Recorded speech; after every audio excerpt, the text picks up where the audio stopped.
Well, then, it seems very appropriate that we come live for yet another Ring of Honor pay-per-view. When earlier this year, I saw my favorite wrestler, pretty much my favorite wrestler today, become Ring of Honor World Heavyweight Champion and become a World Heavyweight Champion after years of trying and toiling away. And now, months later, I see something completely different in the guise of someone that we devoted an entire segment to for the entire time that the list was a thing. Take the championship away from him. I'm of two different minds right now, but I'm happy. Welcome to another edition of the Ring of Honor pay-per-view podcast, exclusively here on the Popcast Network. This is Best in the World 2017. My name is Owen. Joining me is Ashley. Woo! And because it is Ring of Honor, I will give, it's more of a New Japan thing, but I will say right now, if you are online, and I'm sure you are if you're listening to us live right now, or even on an archive, you have to be online, and you have any interest in the Bullet Club shirts available on the Hot Topic website, you can currently pick up the Kenny the Cleaner shirt, as well as the original Bullet Club logo shirt and the brand new Ring of Honor World Heavyweight Champion, the American Nightmare Cody shirt, available currently on Hot Topic's online store. And the shirts for the Young Bucks and Marty Scurll are upcoming very soon. If you are having a Hot Topic in your area, you might be able to grab them. I know that they're in a very limited quantity, especially Marty's shirt. That's the one that's going to be the hardest to find. So if you find it, shoot me a tweet at Sir Owen Disney or at Popcast Network and let me know, because I want to get my hands on all these shirts. So He wants the entire collection. I do want the entire collection. You are correct. So let's talk Ring of Honor, shall we? Yeah. I'd say I think we've still got the same issue of we're putting too many matches on. I agree.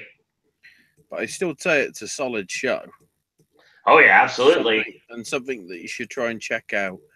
Especially, I would say, this time around, the Kushida Marty match. That was probably the best match of the night, I'd argue. Yeah, I'd say so. Because, I mean, the tag situation got complicated because it always will. Right. And obviously the main event was going to have some sort of interesting story behind it. But, like, you know, and I said this to you, Owen, we just started the television title match. And Right. I was looking at it and was going, they've got to fit that match, the tag titles, and the world title into 65 minutes. Yeah. And that's not even including the introductions. Part of me wonders whether some of the earlier matches should have been cut short just a little bit. I mean, to their credit, they did give the crowd in Lowell, Mass a full show, because there was not even a match that was under 11 minutes on the card tonight. Yeah, that's part of the issue. Well, I mean, obviously the Women of Honor dark match was definitely under, but I mean, that was actually on the main card. I'm trying to think, what did we open with again? It was the Women of Honor dark match. Yeah, but I'm saying on pay-per-view. The tag match. Which one was that? The Kingdom versus yeah. See, I know why they did that, because of the whole CMLL stuff. Right. But part of me wonders whether that could have been saved for TV tapings. It easily could have been. in all honesty.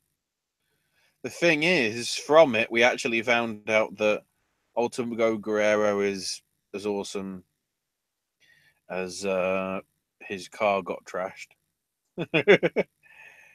But El Terrible was sort of...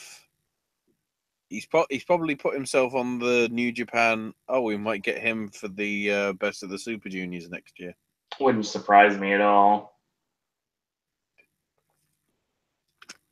Considering the CMLL links. So yeah, the tag match wasn't too bad. Because obviously Taven's been down there for a month or so he knows the right sort of stuff to do and all that. Right. So overall, yeah, I'd say it was a solid match. It was all right. I mean, it had its moments, but I mean, there was really not much to it, honestly. Vinny gets rolled up by Guerrero for the win. It seemed like the Kingdom had their number, and of course, then they go down in the very end. So they're still on cruise control right now, obviously, with TK Orion still being on the shelf for the foreseeable future. So can't really do much with them right now as a team. I think the best thing to do in this situation would let Matt Taven be a singles at this point. True. Put him in the TV title picture, honestly. Well, he's proven in Mexico that he's a good singles competitor, so. Right. I mean, I wouldn't mind seeing him and Kushida face off. Certainly. So, then we get to the weird one. So this was advertised as Kazarian and Page in a strap match. Correct. This wasn't the regular sort of strap match. No, not at all. They both had straps of their own. It was more like I don't know, like a country whipping ass style thing. You quite literally just took the words out of my mouth right there. Yeah, I was gonna say it was like an old school country whipping match you'd see in. I think they did it just because I think they did it for Dusty just because Cody was on the card. Wouldn't have been shocking. Because it seems like that's the sort of thing that Dusty would have booked. Yeah, for sure. Because of reasons.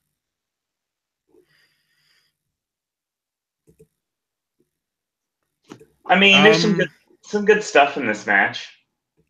Mm-hmm.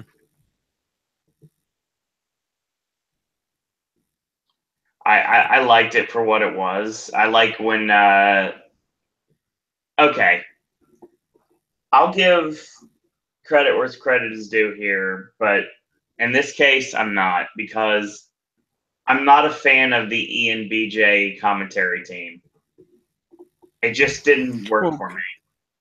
Keep in mind, Kelly, I guess, is preparing for the New Japan stuff. Where was Cabana? Australia.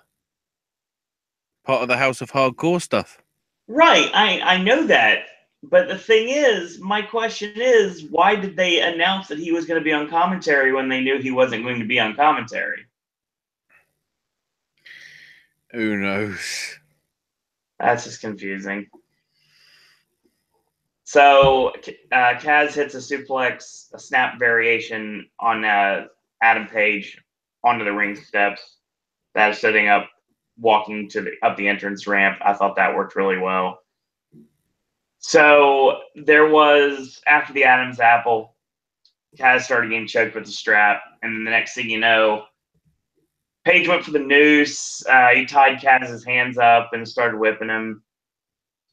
And then next thing you know, he pulls out a strap that's got nails and tacks in it. Because he's hardcore, apparently. Exactly. So Kaz hits the Ace Crusher, gets a near fall off of it. Lung blower, Tamikaze, near fall off of that. Kaz grabs the nail strap and Page cuts him off, rite of passage for a quick near fall. and then he starts whipping Kaz with it. I can't say the chant that was chanted, but Ashley can. Holy shit. No, what they called Adam Page for whipping Kaz with a strap with nails in it. Oh, the sick bastard. Oh, it definitely wasn't that word. It was another word, a word I definitely can't use on, especially live. Oh. Duck. Yes. Duck. Yeah, so Kaz's back is juicing at this point. They fight on the ring apron. Kaz spits in his face. He slaps Page across the face. And then he whips him in the face with the leather strap. He launches him off, like rocket launcher style, off the actual ring apron to the parquet floor, which is set up obviously for basketball, which is covered loosely by mats around the ring. Kaz hangs Page out to dry in a meme that I'm sure is going to go everywhere as of tomorrow morning. And the orgasm face, like yeah, I mean, it's probably right up there with the Revan Sami Zayn gif that I see around nowadays too. Oh, and then the backstage promo with Roman as if he's jacking off his wrist. Yeah. Another thing, Ian, I understand. I guess I'm more conditioned to Hangman Page being the name. It drove me absolutely bonkers every time he called him Hangman.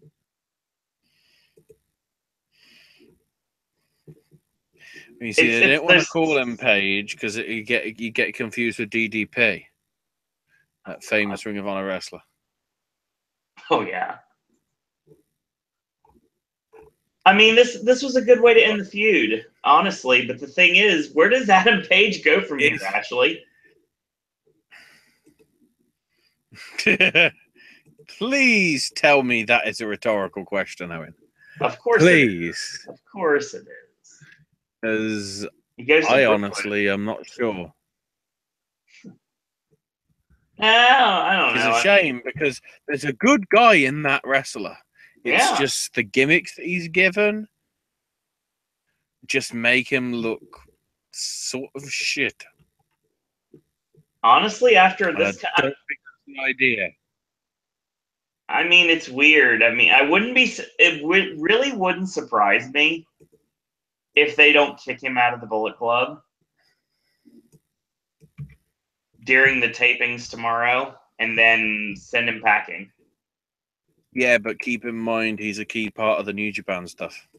That is a good point. I don't know his direction though. That's the problem. I think they need to do something with him. Well, when he's been teaming up with Yujiro. Yeah, I know. That team's okay. I think as a junior tag team, that could be an interesting combo. I wouldn't mind that, but I mean, if they're willing to bring Yujiro to America, I don't think they're willing to do that. If it's a New Japan title, it won't matter if it's America, will it? Right. I honestly think that could be. That's a Long Beach match. Something that it depends on what happens with night 1 and then in for night 2. Right. Certainly, I wouldn't be surprised if you saw it on the undercard of the G1 finals. Wouldn't be shocked either. Because I'm guessing it'll be done either on that show or trying to think what the next show would be after it. King of Pro Wrestling? No, that was early on in the year. Was it? Trying to remember the order of these damn shows. So many. Yeah. Especially because now apparently we're going to be covering even more promotions now. So, well, there's no guarantee of that, but we'll have to see.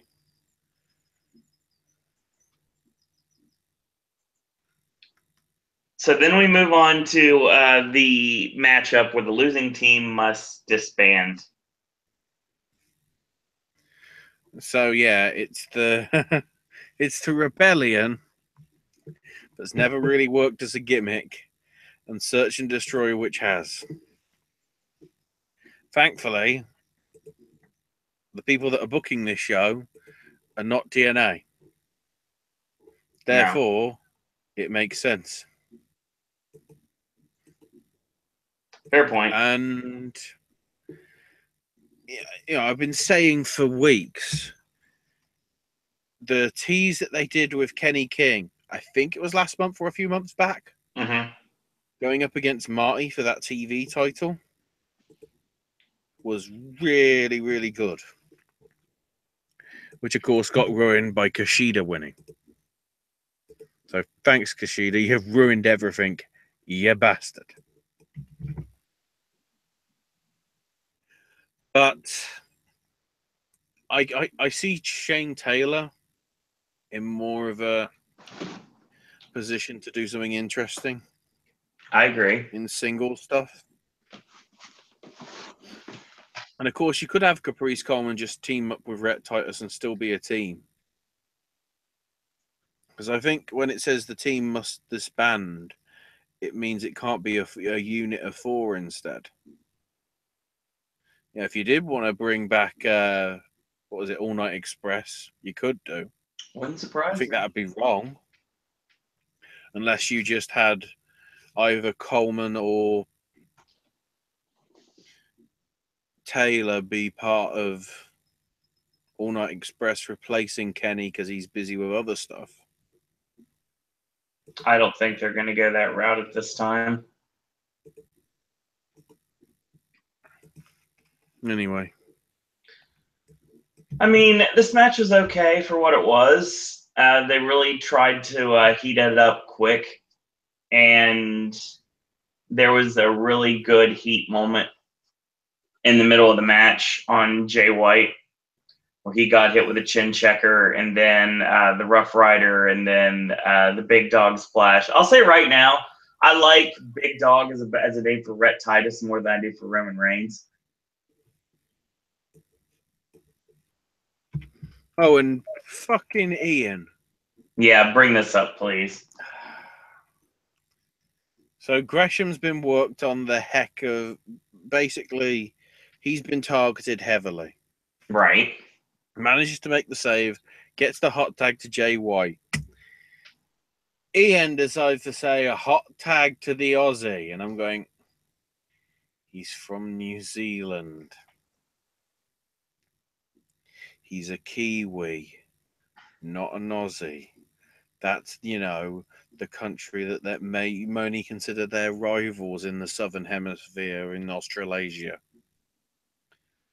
Mainly because it's called Australia. Like, bloody hell. I mean, don't they refer to his finish as the Kiwi Crusher anyway?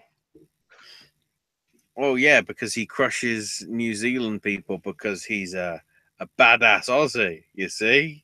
Oh my It all makes sense. Welcome, Jeremy Mills, to chat. It's why The Rock has a move going, I'm Samoan honest. See, Ashley, this was a really bad night for Jonathan Gresham, too.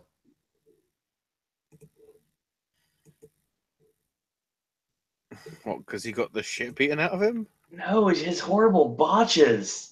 Oh God, the finish. Well, not the finish, but I think The it was. I don't know moonsault, how the it was first trying to one. be. I know it was trying to be a moonsault or a shooting star press on both or neither. Yeah, he was trying. It just didn't work. At any rate, we get to the finish, and we get basically a triple tap out. You have Gresham with the octopus and on Rhett Titus. And then, of course, you have Saban's got the Texas Cloverleaf, and Shelley's got Border City Stretch locked on. So that's the end of that. Yeah. And now the Rebellion are done. And here comes 911. Oops. I mean, Judas Macias. I mean, no. Punishment Martinez. Man, savage. But it's oh so true, and you know it. In a weird way, I see a point. Hits the layout choke slam on Jay White, leaves him laying. I'm like, okay. Because we got a build to the TV tapings, you see. Yeah, and of course it makes complete sense that I made the Judas Messias reference, because all night BJ Whitmer sounded like Vampiro on commentary. I felt like I was watching Lucha Underground.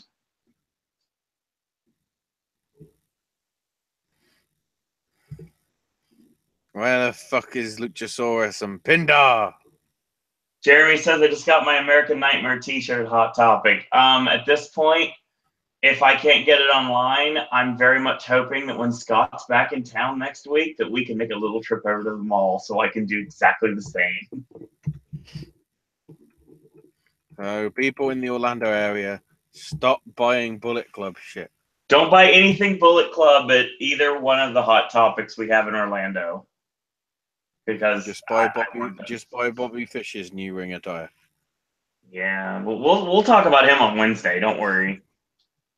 And Moro. I'd like to have been there, but obviously I had a previous engagement. The previous engagement is talking to you guys about Ring of Honor tonight. So yeah,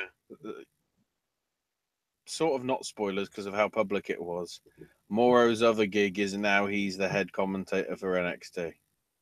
Oh, further proving that Vince hates the fucker and Triple H is like, I love you, man. Well, real quick before we go any further, I do want to mention a couple of things. Really awesome spot from Caprice Coleman with a rolling Northern Light suplex. That just looks so crisp. I like that. And the fact that the Motor City Machine Guns hit the dream sequence, which was awesome because obviously I was a big Backseat Boys fan back in the day, and it was nice to see that move being brought back.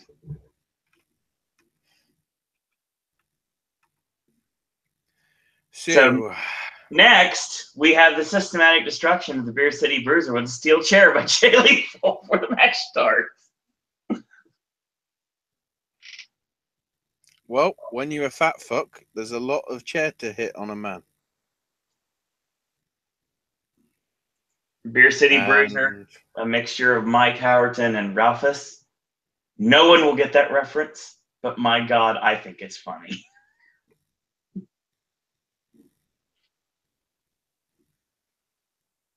Ralph Wiggum. Oh boy.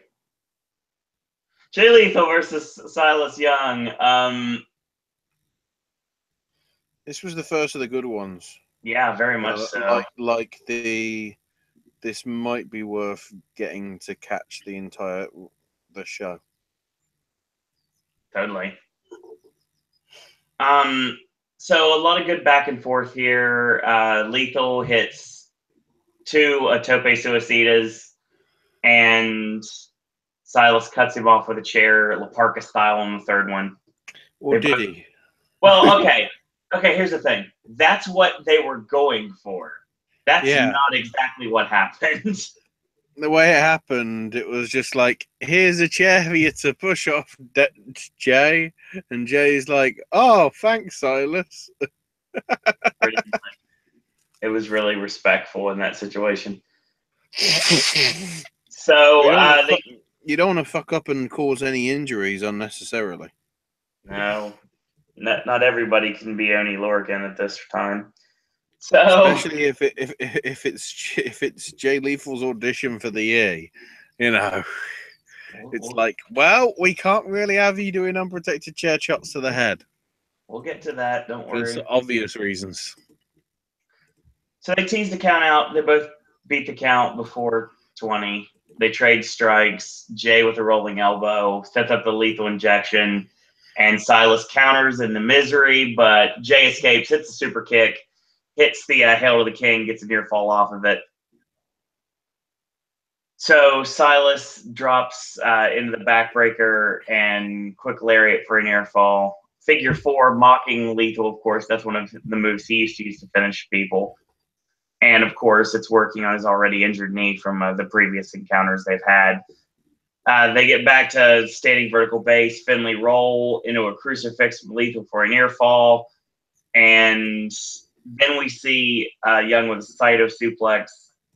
Drops the knee pad. It's a knee strike. Finley roll into the moonsault.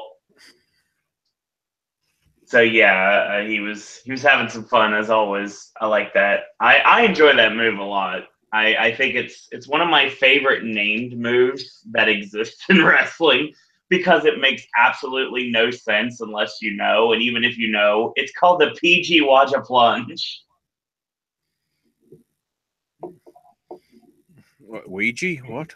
It is literally a handstand on the buckles into a split-legged moonsault. And sometimes it looks good. This time it looked fine. Got an ear fall off of it. So when the bruiser got taken out with a chair, Silas noticed that his keg was left at ringside, and he lays Lethal on top of it on the apron. So there's a referee arguing with him again. So he shoves him down. Jay gets a flash roll up out of nowhere and wins the match. So Jay Lethal officially wins the match, but he definitely loses the war because then we get 2-on-1 and Silas hits Misery after the match onto the keg. They set up Jay in the corner with avalanches by Bruiser with the keg set up, and then they set the table up, and Bruiser basically frog splashes him through the table. Lethal should have done a stretcher job here, but he basically just got carried to the back. It's very interesting that Jay Lethal has no help whatsoever because obviously his only help was kind of in my hometown tonight. So that wasn't happening.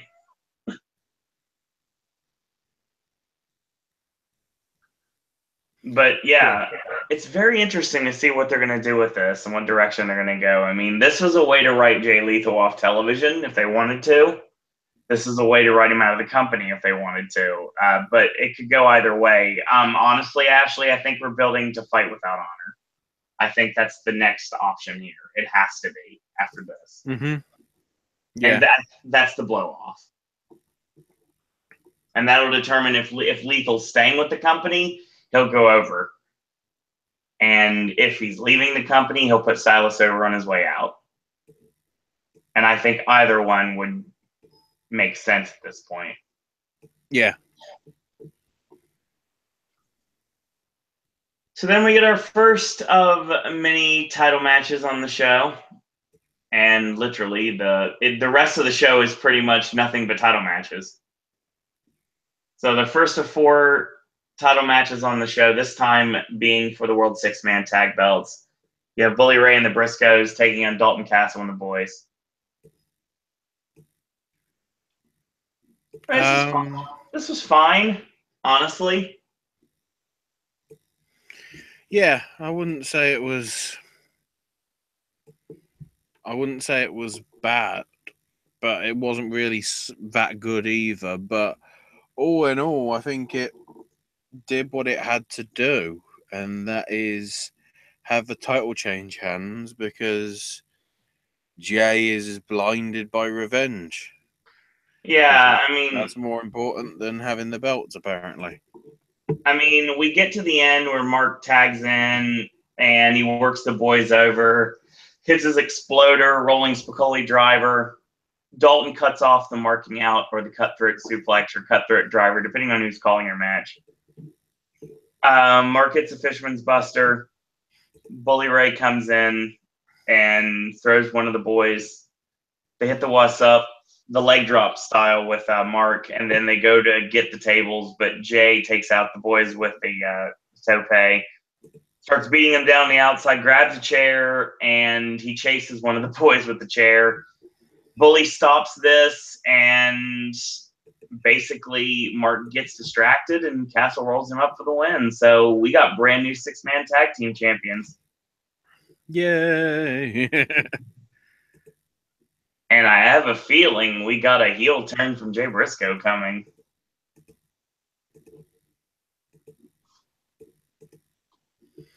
Hopefully. I want to see Bully Ray versus Jay Briscoe. That's going to be fun. So we get our next match. World Television title on the line. Kushida defending against the villain Marty Scurll. After Code of Honor. Of course. Yeah, of course. Really good back and forth, catch-as-catch-can wrestling match here. Submission style in every way possible. I like this match a lot. So many great things here. So Marty's working the arm the whole match. He's trying to set up the crossface chicken wing, of course, as always. Kushida hits a knee strike. Suplex in the buckles. Marty cuts off Kushida going up top.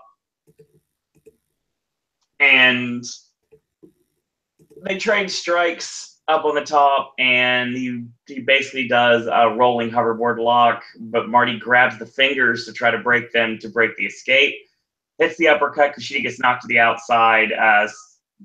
Grounded side kick on the ring apron. Pile driver back in the ring for a near fall. So Kushida breaks up the chicken wing again. Super kick to the knee, and Kushida goes for the back handspring. Countered backslide 1-2 and a kick out. So Kushida goes for the DDT. He hits it, but Marty grabs the fingers again, rolls right into the chicken wing, and Kushida counters into the hoverboard lock. And Marty breaks it out by working the arm. Pele into a double down, so he starts stomping away. Picks him up, Marty with the chicken wing again, and then the Bryan Danielson elbow rain down strikes. Shock the chicken wing again. Kushida tries to fight out. Into a cradle, he sets up the fingers once again, and Kushida fights the ropes in a modified double chicken wing submission. So Marty eats a boot in the corner and ends up pretty much kind of no-selling it. Enziguri, they fight up top, and Kushida does turn about his fair play, and he does the finger break on Marty. Hits Back to the Future off the buckle, and then hits it in the ring and retains the World Television Championship. Watch this match. I just implore you, just watch this match. Yeah. It's really good. And then we get Ashley's mark out moment of the night. Trying to remember which one that is. Ring of Honor World Tag Team Championships on the line. Young Bucks defending against War Machine. But wait, there's more. Wait, there's actually more? Wait, what? Coming in the guise of the Best Friends. Oh, right, that. Sorry. Wanting the title shot that they believe they procured when they won in Philadelphia. And they want it now. So we're going to get a tornado tag match. The tornado tag triple threat, too many letters. So good.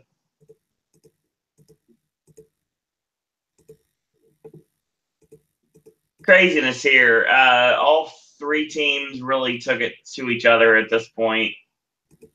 The Bucks with super kicks. And then War Machine gets their moment of shine with a Doomsday Device onto Trent Beretta on the outside. It was a Doomsday Device into a German suplex, which looked awesome.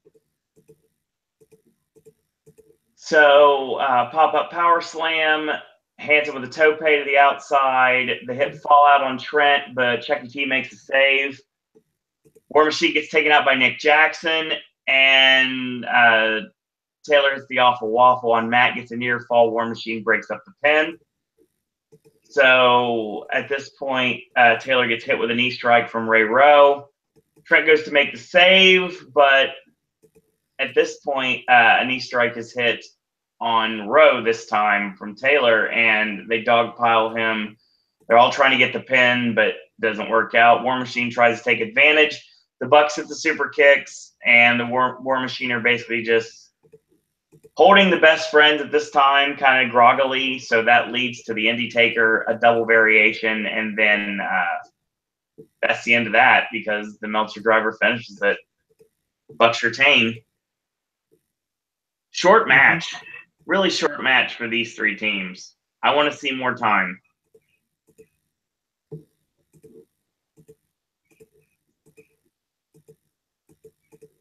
Then it was good, but it did sort of feel rushed at the same time. Well, what you said earlier about the fact that there's way too many matches on this card and not enough time to develop them really rings true to me right now. Yeah. It's a problem they seem to have on a slightly, sadly, too regular a basis. Yeah. I'd argue. So then we get our main event. Yeah. Ring of Honor World Heavyweight Championship on the line. The almighty Christopher Daniels defending against the American Nightmare, Cody Rhodes. Which, even though he's not allowed to be called Rhodes on television, if you notice, his Tron said CR on it. Yeah. This match started quick, and Cody got busted open. His lip got busted open hard way. Yeah, that early on as well. Real early in the match. Some good stuff here. Obviously, I'd like to go more into it, and I'm going to. That's me we're talking about. So Cody goes old school with the short arm scissors. Daniels escapes, gets hit with a clothesline. Cody goes to the outside, gets up and carries Silken's face. So this is going to go somewhere. Cody hits the springboard into the shotgun dropkick for a near fall. So Cody gets ran into the referee, but the first time it doesn't really work. And the second time it actually does. They had to somewhat repeat the spot because that's just how it works. So O'Connor roll by Daniels, nobody's there. I thought he was going for 8. I actually thought he was going for Chaos Theory at this point, but no, he just went for a regular O'Connor roll. Cody kicks him in the nuts, and Daniels ends up getting an inside cradle, but there's no referee. Here comes Marty Scurll out with a chair. I was thinking at this point, if they were going to have Cody retain, they were going to have Daniels retain, they were going to have Marty accidentally hit Cody with the chair. And then Daniels was going to knock him off the apron, and then he was going to retain.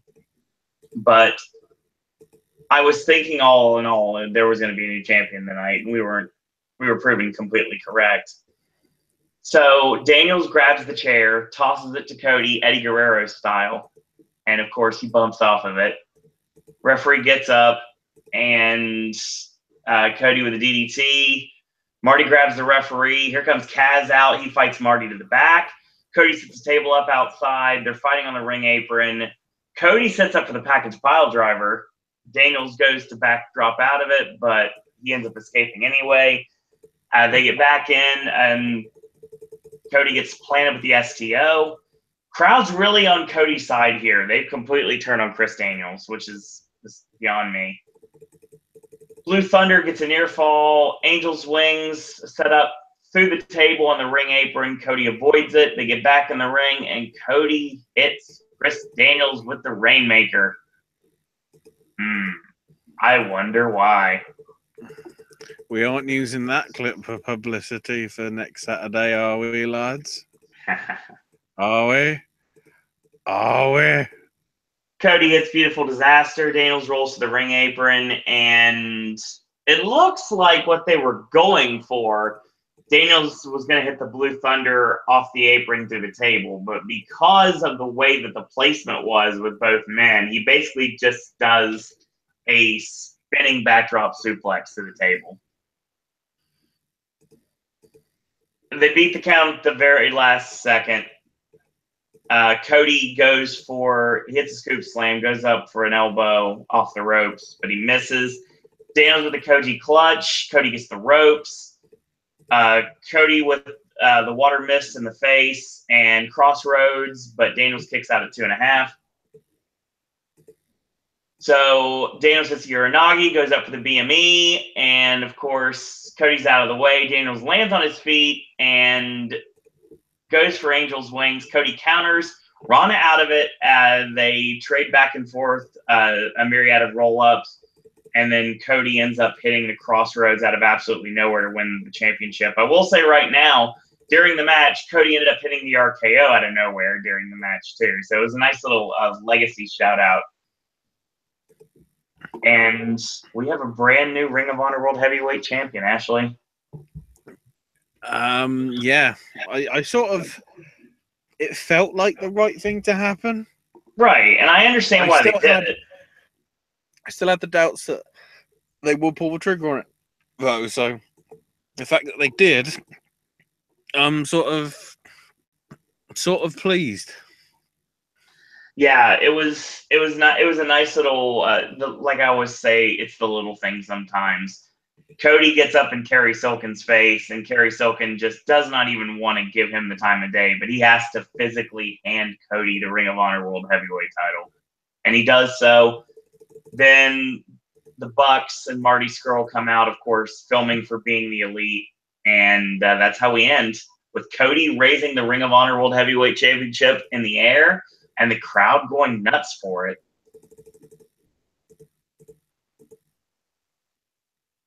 Summer of Cody, you know what?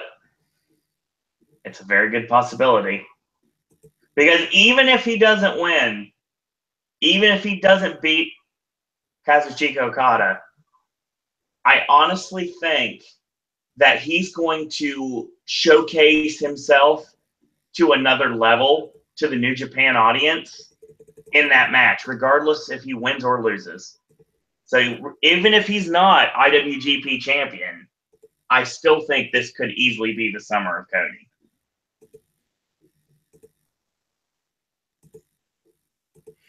Yeah, I think it will be his chance to shine.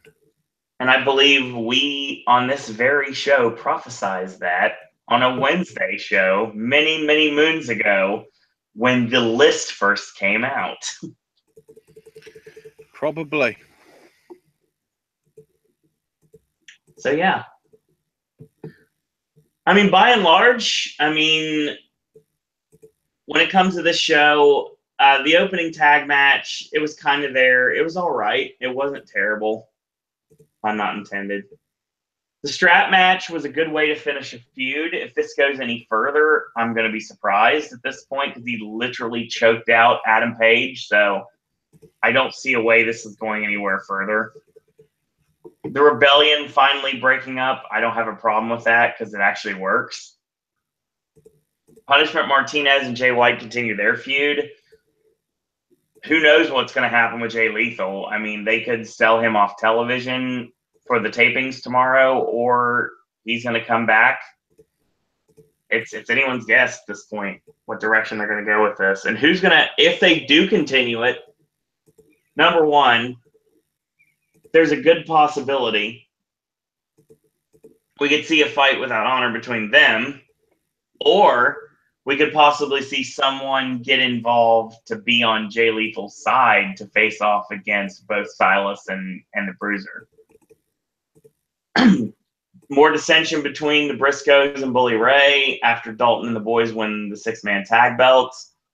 I mean, it was a serviceable match. Marty Scurll and Kushida tore the house down. Watch this match. Excellent encounter. The Tornado tag match should have gone a little bit longer, but I did like seeing the Best Friends in title contention. I really hope that we get a one-on-one match between the Best Friends and the Bucks sometimes in the near future, even as early as tomorrow. But obviously, with them eating the pin, I think it's probably not a really good chance that's going to happen. And the summer of Cody has begun. I mean, we've got he's done everything. He's won a myriad of championships. He was a part of Wrestle Kingdom. He was a part of Bound for Glory. He's He's been on numerous television shows. He's been on iPay-per-view. Now he's the Ring of Honor World Heavyweight Champion, and he goes in to try to be the one who stops Okada's reign of terror in the IWGP Championship. So, and I mean, and the great thing about it is, Ashley, like, it's Brandy's birthday too, which makes it even better. All the presents are happening for the wrestlers. Absolutely. I mean, that was one of the most awesome things about the situation. When Cody won the championship, it was still officially Brandy's birthday. With about 2 minutes and change. Exactly. So that would be best in the world. So yeah, we've been talking about Cody Rhodes for the longest time, the Stardust Memories segment, all the stuff we did putting Cody over during the time where he had the list, and now he's a Ring of Honor World Heavyweight Champion. So yes, a million times yes. Congratulations, Cody. 100%, you deserve this. All the haters are finally shut up. And when you take Okada to the limit, regardless if you win, lose, or draw, I guarantee you that you're going to shut all your doubters up, and completely justified. And don't forget, you can even buy it. You can buy his shirt in a Hot Topic now. Cody's shirts are available in your local mall. That's crazy. And like all of us that are, well, not all of us, but like Cody and Brandy would totally appreciate me saying this, Halloween Horror Nights is coming up soon too. So yeah, it's going to truly be a great year to be Cody Rhodes.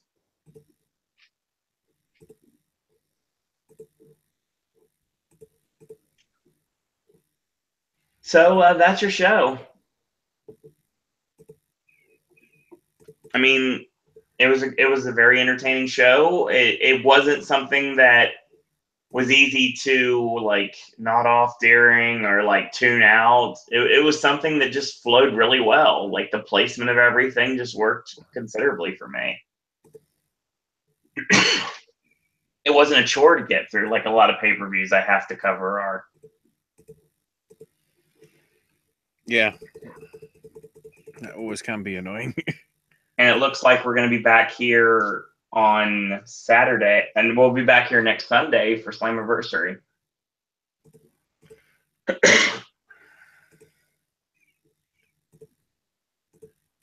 Not for the other thing.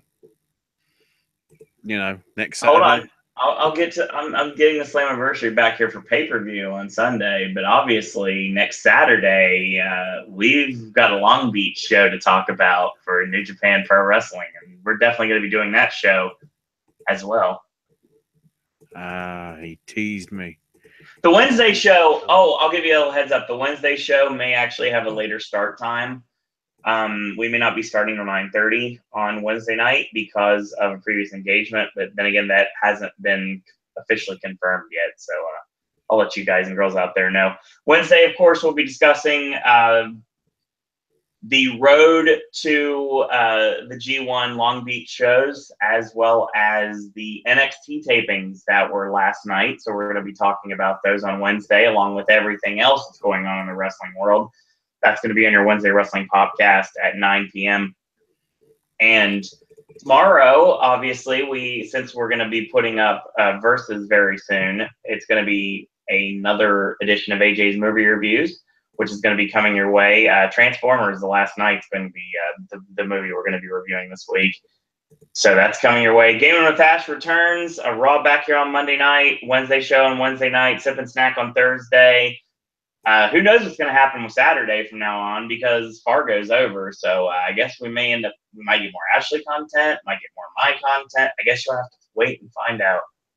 But real quick, I want to thank everyone for joining us tonight. If you found us because of Facebook or Twitter, We appreciate you listening this evening, and hopefully you'll join us again when we talk professional wrestling again here on the Popcast Network every Monday, Wednesday, and all WWE, Impact, Ring of Honor pay-per-views, and of course NXT takeovers. So yes, that's going to be your show. Ashley, where can we find you on social media? I'm on Twitter at Ash's My Name UK. Brilliant. You also can follow me on Twitter at Sir Owen Disney. Follow the network at Popcast Network. Check out our Facebook fan page at Popcast Network. We have Zazzle and Patreon at Popcast Network. And if you're so inclined to want to chat wrestling with me, you're going to be able to do so. SirOwenDisney@gmail.com. I will be in attendance for at least a few of the Impact Wrestling tapings next week because, obviously, for those of you that are reading my Twitter, you may know that Scott's finally going to be back in town. So, yes, it's going to be the first time that he's been here since WrestleMania, quite literally. Right after SmackDown, he left, and he hasn't been back since. So, I don't know how many days of Impact tapings I'll be at. I can assure you I'll be at Slammiversary, but I don't know what else I'll be doing. I've also have my full-time job now, too, so that's another thing that may prohibit me from being at all the tapings like last time. So, and as always, in a world where there are a billion wrestling podcasts, we're very pleased that once more this evening you have chosen a Popcast. I want to thank everyone for watching. Thanks everyone for listening. Go purchase your Bullet Club shirts at your local Hot Topic or HotTopic.com. Show your support for the new Ring of Honor World Heavyweight Champion. And even though this hurts a bit to say, it's the best thing that I can say, and I think Cody 100% will completely agree with me. Until tomorrow, boys and girls, screw the haters, be jealous, and that's all we got to say about that. Fuck the Revival once and for all. They aren't champs. Look who is. Booyah.